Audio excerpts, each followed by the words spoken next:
Planet Finance Business School, High-Tech City, Hyderabad. BCom, BBA, PGDM, MBA. Call 9000 Riyaz గారు ఇప్పుడు new world order ఎలా ఉండే అవకాశం కనిపిస్తుంది? ఎందుకంటే ఈ వెస్ట్ ఏషియా పరిణామాల నేపథ్యంలో ప్రపంచ దేశాల్లో డిఫరెన్స్ ఆఫ్ ఒపీనియన్స్ అన్నీ కూడా వచ్చిన పరిస్థితి. అంటే అమెరికాకి దగ్గరగా ఉన్న దేశాలు కూడా అమెరికా అంటే భయపడే పరిస్థితి వచ్చింది. నాటోలో చీలికలు వచ్చాయి. ప్రపంచ దేశాల్లో డిఫరెన్సెస్ ఆఫ్ ఒపీనియన్స్ కూడా వచ్చిన పరిస్థితి. అంటే వరల్డ్ ఆర్డర్ ఎలా ఉండబోతోంది? పవన్ గారు అంటే అంతర్జాతీయ సంబంధాల్లో నేను రిసర్చ్ చేశాను. దానికి నాకు ఎంఫిల్ కూడా అవార్డ్ అయింది కాకతీయ యూనివర్సిటీ నుంచి.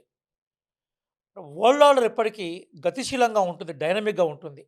ఒకే స్టాటిక్ ఆర్డర్ అంటే నిశ్చలమైన క్రమం ప్రపంచాన్ని ఎప్పుడు నిర్దేశించలేదు. హ్మ్.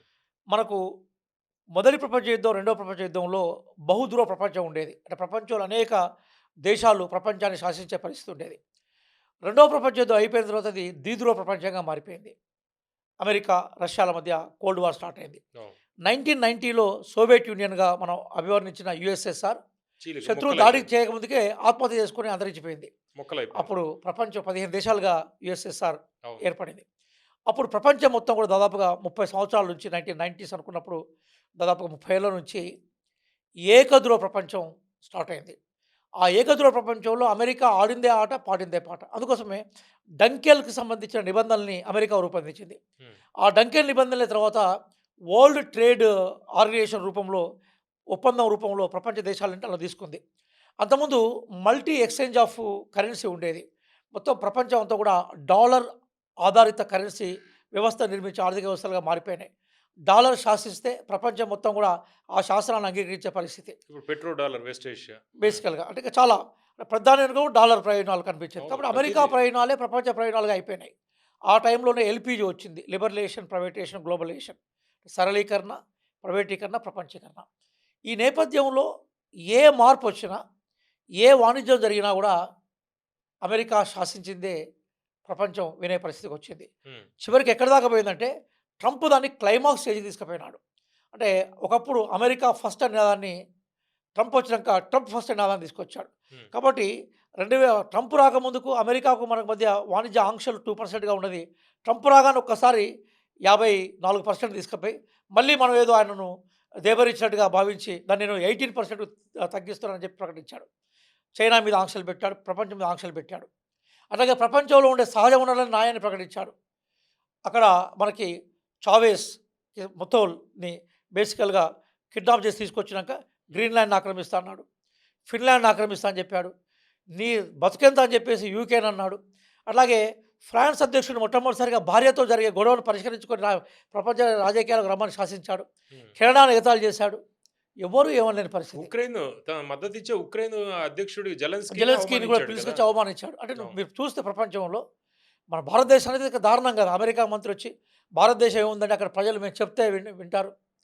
మా మాట వింటారు. వాళ్ళకంటూ అభిప్రాయం లేదని చాలా నిస్సగ్గుగా ప్రకటించిన యుద్ధం సందర్భాలున్నాయి. ఆపేసింది కూడా నేనే చాలా అన్నాడుగా క్లియర్‌గా పాకిస్తాన్ చాలా వైపు. పాకిస్తాన్, ఇండియా యుద్ధాన్ని నేనే ఆపినానన్నాడు. హ్మ్. కాబట్టి నోబెల్ ప్రైజ్‌కి సంబంధించిన ఇష్యూస్‌లో వెనజులాకు సంబంధించిన ఒక ప్రతిపక్ష నాయకురాలికి నోబెల్ ప్రైజ్ వస్తే, ఆ నోబెల్ ప్రైజ్‌ను ఆమె ద్వారా ఈయన అంకితం తీసుకున్నాడు. హ్మ్. ట్రంప్ ఏది ఆడితే అదే ఆట, ఏది పాడితే అదే పాటగా మార్చిన ప్రపంచాన్ని మొట్టమొదటిసారిగా యుద్ధం ప్రశ్నించింది. ఇరాన్ గొప్ప ప్రజాస్వామ్య వ్యవస్థ నేను అనట్లేదు.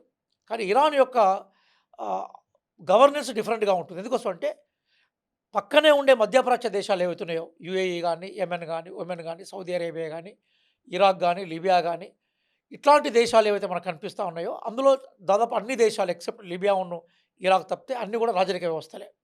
ఇరాన్ రాజరిక వ్యవస్థ కాదు. అట్లానే ఇరాన్ ఎన్నికల ద్వారా ఏర్పడ్డ ప్రజాస్వామ్య వ్యవస్థ కూడా కాదు. భారతదేశంలాగా మిగతా అమెరికా లాగా ప్రజాస్వామ్యం ఎన్నికల ద్వారా ఏర్పడే వ్యవస్థ కాదు. అయినా కింది స్థాయిలో ఎన్నికలు ఇరాన్ నిర్వహిస్తుంది. ముల్లాలు ఏమో ఉంటారు. నిర్వహిస్తారు. కింది స్థాయిలో వాళ్ళకి అనుకూలమైన ప్రభుత్వం ఏర్పాటు చేస్తారు. ఎన్నికల వ్యవస్థ ఉంది. కానీ పరిమితి చెందిన ఎన్నికల అవును. వ్యవస్థ కాదు. 1979లో అక్కడ ఇస్లామిక్ రిపబ్లిక్ వచ్చిన తర్వాత వాళ్ళంటూ ఒక సిస్టాన్ని ఎస్టాబ్లిష్ చేసుకున్నారు. రెవల్యూషన్ తర్వాత. కాబట్టి ఇరాన్ చాలా గొప్ప ప్రజాస్వామ్య దేశము అని అనలేము. ఎందుకోసం అంటే ఇరాన్ రెజిమ్‌కి వ్యతిరేకంగా చేసిన పోరాటాలు అణిచివేసింది. ఇంకా అన్నిటికన్నా ముఖ్యంగా ఒకప్పుడు ఇరాన్‌లో కమ్యూనిస్ట్ పార్టీ చాలా బలంగా ఉండేది. చాలా చిత్రహింసలు పెట్టి కమ్యూనిస్ట్ పార్టీని అంతం చేసేసింది. అట్లాగే ఈ రిజిమ్ ఖమేనీకి సంబంధించిన వ్యతిరేకించే వాళ్ళందరూ కూడా ఎక్కడిదక్కడ తీసేసింది. హ్మ్. ఉమెన్ లిబర్టీ మీద కూడా ఆంక్షలు పెట్టింది. ఇట్లా రకరకాలున్నాయి.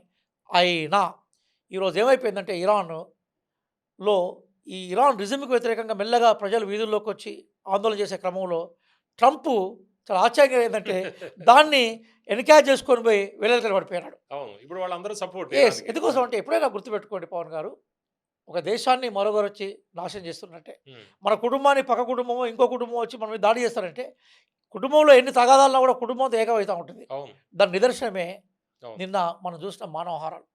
బహుశా నాకు తెలిసి ఈ మధ్య కాలంలో ఒక దేశం మరొక దేశాన్ని మీద దండయాత్ర చేస్తున్నప్పుడు, యుద్ధం చేస్తున్నప్పుడు వాళ్ళ పెట్రో రిసోర్సెస్‌ని కాపాడడం కోసం, ఎలక్ట్రిసిటీ పవర్ సెంటర్‌లను కాపాడడం కోసం, అలాగే వాళ్ళ బ్రిడ్జ్‌లను కాపాడడం కోసం, వాళ్ళ యూనివర్సిటీలను కాపాడడం కోసం, వాళ్ళ స్కూళ్ళను కాపాడుకోవడం కోసం వేలాది మంది వచ్చి దాని చుట్టూ మానవహారాలుగా ఉండి, సంగీత కచేరీలు చేస్తూ, రాత్రంతా వాటిని కాపాడే క్రమంలో హ్మ్. లక్షలాదిగా గుమికూడిన సంఘటన మాత్రం నేను అంతర్జాతీయ రాజకీయాల విద్యార్థిగా ఈ మధ్య కాలంలో మాత్రం నేను చూడలేదు సార్. సింపతి బాగా వచ్చిన పరిస్థితి. ఎందుకంటే టెహరాన్‌లో స్కూల్ పిల్లలు చనిపోవడము, తర్వాత లేటెస్ట్‌గా ఈ మానవహారాలు ఇవన్నీ కూడా ఇంటర్నల్‌గా జరుగుతున్నవన్నీ కూడా వాళ్ళకి ప్లస్ అయ్యాయి. ఇప్పుడు అమెరికా ఎక్కడ భంగపాటు జరిగిందంటే, మనం ఎంత బలవంతులమైనా కూడా సమాజంలో ఉన్నప్పుడు మిగతా సామాజిక జీవుల అంటే ఐ మీన్ మిగతా దేశాల మద్దతు లేకుండా ఏకపక్షంగా యుద్ధాన్ని గెలవడం సాధ్యం కాదని ప్రూవ్ చేసింది. హ్మ్. ఉదాహరణకి ట్రంప్ యుద్ధాన్ని మొదలుపెట్టినప్పుడు మెల్లగా ఆస్ట్రేలియా, మిగతా కెనడా, మిగతా దేశాలు పెద్దగా స్పందించిన సందర్భాలు లేవు. కానీ ట్రంప్ ఏకపక్ష నిర్ణయాలు తీసుకోవడంతో మెల్లమెల్లగా ఏమైపోయిందంటే నాటో వెనక్కెళ్ళిపోయింది. అంతకుముందే నాటో గాయపడ్డది కదా! అందులో ప్రధానంగా యూరోప్‌లో ఆయన కవ్వించిండు కదా! అవును. యూరోప్ ఏం చేయలేదన్నాడు. గ్రీన్‌లాండ్ నాదే అన్నాడు. అవసరమైతే Scandinavian island, Norway, Denmark, Sweden ఇట్లాంటి దేశాలను ఫిన్లాండ్ ఈ దేశాలను కబలిస్తానని చెప్పాడు. దాంతోటి ఏమైపోయిందంటే నాటో దేశాలు ఏవైతే దాంతోటి కలిసి ప్రయాణం చేసినాయో, ఆ దేశాలు వాళ్ళకు కూడా ఆత్మగౌరవం అవును. ఉంటుంది, సావరిటీ ఉంటుంది. అవును. ఆ దేశాలు మొట్టమొదటిసారి వెనక్కెళ్ళిపోయినాయి. అది ట్రంపు చాలా లైట్‌గా తీసుకున్నాడు. ఏమనుకున్నాడంటే టేక్ ఇట్ గ్రాంటెడ్ అంటే తను ఏం చేసినా కూడా ప్రపంచం మొత్తం అనుసరిస్తుందనుకున్నాడు. అక్కడ ట్రంప్ మొట్టమొదటిసారిగా ఫెయిల్ అయిపోయినాడు. ఎందుకంటే వాళ్ళకి ఫండ్ మొత్తం రెండోది ఇచ్చేది వీళ్ళే ఏమైపోయిందంటే కాబట్టి. హ్మ్. అమెరికా ఆయువు పట్టు ఎక్కడుందో ఇరాన్ కరెక్ట్‌గా కనిపెట్టింది. అమెరికా ఆయువు పట్టు ఏమిటి? అంటే అమెరికా ఆర్థిక వ్యవస్థలే, అమెరికా పెట్టుబడి కేంద్రాలే అమెరికా ఆయువు పట్టు. అందుకోసమే ఇరాన్ ఏం చేసిందంటే సైనిక పరంగా లాస్ అయినా, ప్రజలను కోల్పోయినా, వాళ్ళ ఉద్యమ నాయకుల్ని లేదా వాళ్ళ గవర్నెన్స్‌లో ఉండే టాప్ లెవెల్ ఆఫీసర్స్‌ని కోల్పోయినా ఇరాన్ ఎక్కడ కూడా చెక్కు చెదరకుండా మధ్యప్రాచ్యంలో ఉండే అమెరికన్ ట్రేడ్ సెంటర్స్‌ని లక్ష్యంగా పెట్టుకుంది. ఫస్ట్ మిలిటరీ సెంటర్స్‌ని పెట్టుకున్నది. తర్వాత మిలిటరీ సెంటర్స్‌ని ఉట్టిగానే కొట్టేసింది. అవును. సెకండ్ టైమ్‌లో ఏం చేసిందంటే వాళ్ళ మార్కెట్ సెంటర్స్ ఏవైతే ఉన్నాయో అమెరికన్ అమెజాన్‌ని మార్కెట్స్ కొట్టేసారు. అమెజాన్ కొట్టేసింది. ఇంకా అవును. చాలా ఆ స్థాయి వాటిని అవును. కొట్టేసింది. కొట్టివేయడంతో పాటుగా ఈరోజు మనం అనుకున్న రాజరిక వ్యవస్థలే కదా! యూఏఈ గాని, దుబాయ్ గాని, సౌదీ అరేబియా గాని రూలర్స్.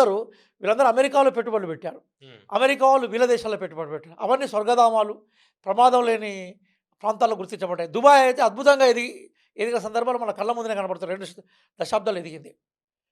ఎక్కడైతే అమెరికా బిజినెస్ సెంటర్స్ ఉన్నాయో మ్యూచువల్ కోఆపరేషన్ తోటి వాటి మీద భయంకర దాడులు చేసింది. ఎప్పుడైతే అమెరికా ఆర్థిక వ్యవస్థ మీద దాడులు మొదలుపెట్టిందో అప్పుడు మొట్టమొదటిసారిగా అమెరికా హ్మ్. అఫెన్స్ నుంచి డిఫెన్స్‌లోకి వచ్చింది. ఇరాన్ తన లక్ష్యాలను ఎంచుకోవడంలో స్ట్రాటజికల్‌గా సక్సెస్ అయింది. అమెరికాకి ఏమైపోయిందంటే ఇక్కడ మనకు కొన్ని అంశాలు మనకి కనబడతా ఉంటాయి. ఇరాన్ అట్లా కొట్టడం అమెరికాకు సాధ్యం కాలేదు. ఎందుకంటే ఇరాకు మనము నార్థర్న్ వైపున మనకి జాగ్రన్ మౌంటైన్స్ గానీ, అట్లాగే ఇంకో వైపు మనకు ఆల్బ్రస్ పర్వతాలు గానీ, మరొక వైపు కాస్పియన్ సీ గానీ నార్త్‌లో, సౌత్‌లో మనకు కనిపించే పర్షియన్ గల్ఫ్ వీటిలో తన మళ్ళీ ఆయుధాలను దాచుకోవడం కోసం స్ట్రెయిట్ ఆఫ్ హర్ముజ్ వాళ్ళకి అందుకోసము ప్లస్. ఆయుధాలను దాచుకోవడానికి హ్మ్. ఉపయోగపడ్డాయి. రష్యాతో సహజ బౌండరీస్ ఈజీగా వీరికి డ్రోన్స్ గానీ, మిసైల్స్ గానీ, వెపన్స్ రావడానికి వాళ్ళకు మార్గం సుగమమైంది. హుహు. అంటే జియోగ్రఫికల్ కండిషన్స్ ఇరాన్ ఏదైతే ఉందో అది దాన్ని సెక్యూర్ చేసినాయి. హ్మ్. కాబట్టి వీళ్ళు అంటే ఇరాన్ అమెరికా స్థావరాలను ఏవైతే లక్ష్యంగా పెట్టుకొని దాడులు చేసి సక్సెస్ అయిందో అట్లా ఇరాన్లో ఏవైతే లక్ష్యాలను పెట్టుకుందో ఆ లక్ష్యాలను ఛేదించడం అమెరికా ఫెయిల్ అయిపోయింది రైట్. రైట్. స్ట్రాటజికల్‌గా. హ్మ్. కాబట్టి ఇప్పుడు మనం ఎన్ని మాట్లాడినా కూడా ఏమవుతుందంటే అమెరికా ఇస్ మైటీ పవర్ అప్పుడైనా ఇప్పుడైనా. కానీ జరిగిందేందంటే యుద్ధం జరుగుతున్నప్పుడు లక్ష్యాలను ఛేదించడమే నీ విజయం. హ్మ్. లక్ష్యాలను అనుకున్న లక్ష్యాలను ఇరాన్ కొట్టగలిగింది. అనుకున్న లక్ష్యాలను అమెరికా కొట్టలేకపోయింది. దానికి 2 రీజన్స్ ఏంటంటే ఒకటి అమెరికా ఇరాన్‌కు చాలా దూరంగా ఉండడం. రెండోది ఏమైపోయిందంటే ఈ ఇరాన్‌కు సంబంధించిన జియోగ్రఫికల్ లొకేషన్స్ క కట్ వాటిని ఇరాన్ కాపాడాయి. ఇక మూడో అంశం ఏదైతుందో అమెరికా ఫస్టు ఏమనుకుందంటే ప్రజలందరూ రోడ్ల మీదకొస్తారు.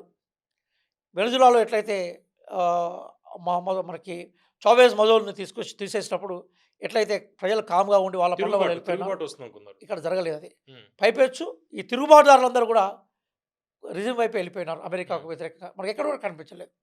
ఇక ఇంకో అన్నిటికన్నా కీలక విషయం ఏంటంటే అమెరికా ఊహించని సంఘటన, మిగతా మధ్యప్రాచ్య దేశాల మీద ఇరాన్ దాడి చేస్తుందని అమెరికా ఊహించలేదు.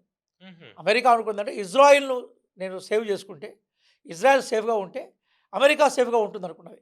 కానీ ఇరాన్ ఇజ్రాయెల్ మీద పెట్టిన లక్ష్యాల కన్నా మిగతా మధ్యప్రాచ్యాల మీద చేసిన అక్కడ లక్ష్యాలే కొడతారు ఉన్నాయి. అనుకున్నారు. వాళ్ళు అక్కడ కొట్టకండి ఇక్కడ కొట్టారు. అందుకోసం మనకు గెరిల్లా వార్లో ఏముంటుందంటే, హ్మ్. తూర్పున శబ్దాలు చేయి, పశ్చిమ నుంచి దాడి చేయమనే ఒక స్లోగన్ ఉంటుందన్నట్టు. శబ్దాలు వచ్చే వైపు మన ఫోకస్ ఉంటుంది, హ్మ్. కానీ దాడి ఇంకో దగ్గర జరుగుతుంది. ఓకే. ఓకే. అందుకోసము ఆ గెరిల్లా యుద్ధ తంత్రాన్ని ఇరాన్ ఈరోజు సక్సెస్ఫుల్గా అమలు చేసింది.